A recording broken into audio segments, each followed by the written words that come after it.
the 3D is irrelevant. So if the 3D is irrelevant, why are you focusing on 3D aspects of your manifestation to get your manifestation?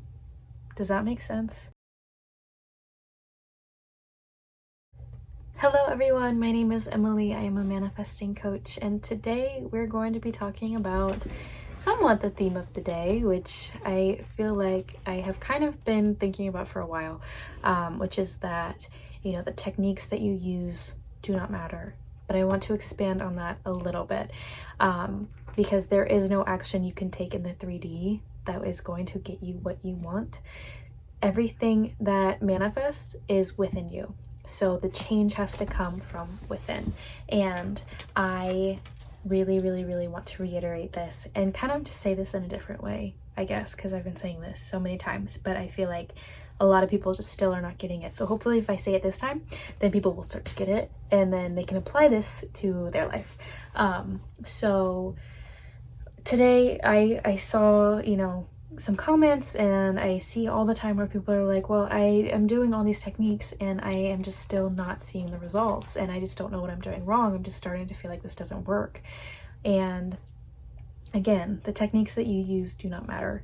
What matters is if you're getting into the state of the wish fulfilled. So if you are using a technique that is not getting you into the state of the wish fulfilled, maybe that technique just isn't right for you, or maybe you need to think about it in a different way. So when it comes to visualizing, when it comes to SATs, and when it comes to really any technique that you're using, scripting or whatever, you also have to think about it through the eyes of a creator and not through the eyes of a human. Because I see a lot of the time people want to put the emphasis on the details in your manifestation technique. So like really, really get in there and get detailed and visualize yourself like smelling the coffee and smelling the roses, drinking the coffee and holding your SP's hand, and visualize in first person and really see your person as they are.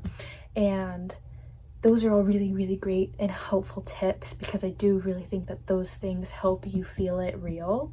However, I don't want that to be the emphasis, because I don't want you guys to think that like the emphasis should be on 3D things, because the emphasis is always going to be on you and your internal world. So to say it in a different way, the 3D is irrelevant. So if the 3D is irrelevant, why are you focusing on 3D aspects of your manifestation to get your manifestation? Does that make sense? And another thing that I want to say is that, like, I remember when I was a kid and I couldn't sleep the night before, like middle school or something, and I was so nervous about going to a new school and having a completely different structure, and I was very anxious about it. And I ran in and I told my mom, this was like already like 3 o'clock in the morning, and I had like 3 hours to sleep. And she came in my room, and she's a great woman. She's such a great mom. She told me to imagine myself having the perfect day. And I did that.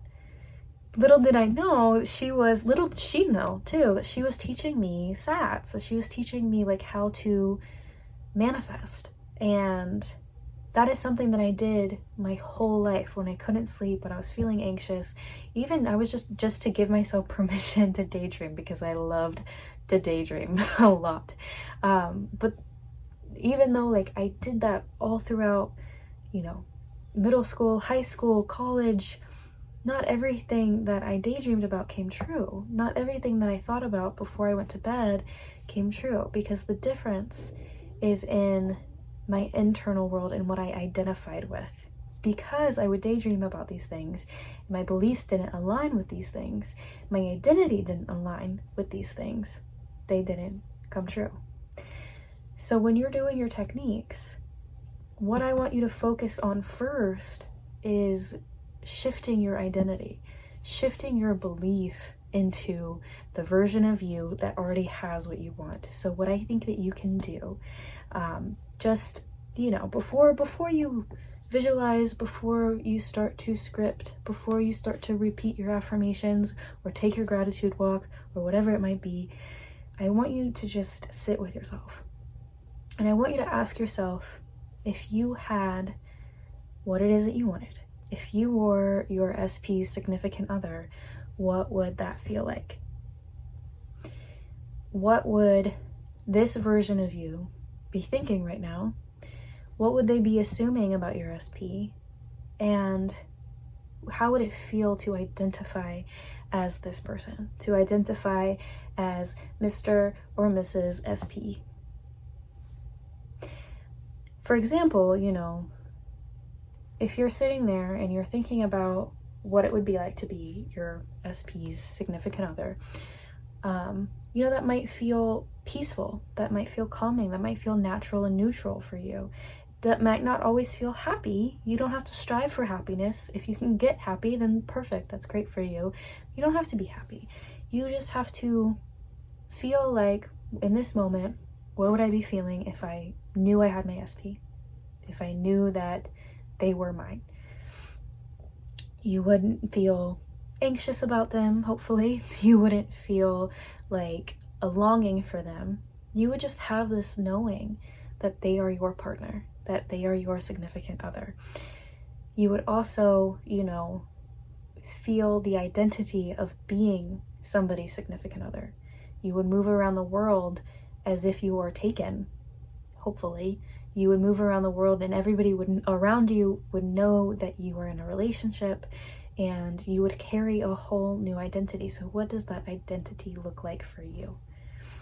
You're probably not going to change your hair that much. You're probably not going to change the way you look that much. So it's not about these 3D aspects. It's about how you feel inside and how you're identifying and the things that you are believing. What are you assuming your SP is doing right now if you knew they were a faithful, loving partner to you? You would feel like, you would assume that they were thinking of you and that they wanted to be with you and that they wanted to talk to you as soon as they possibly could. Maybe they're at work right now, but at work they're daydreaming about you.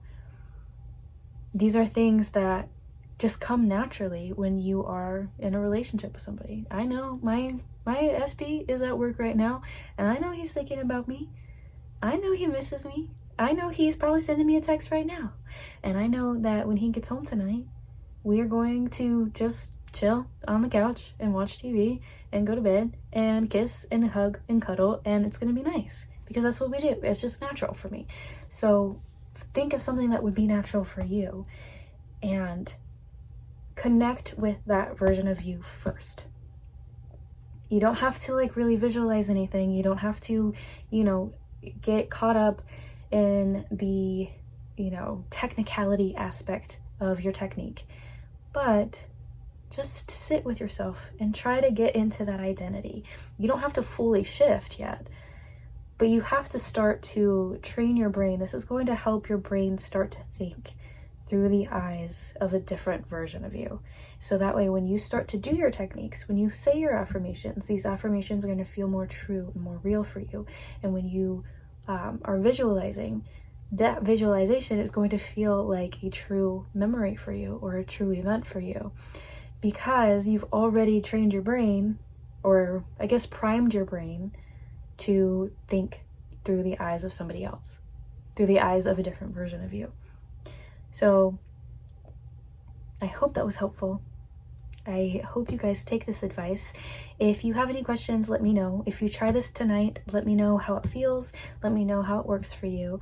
And as always, like and subscribe, and I'll see you guys in the next one. Bye.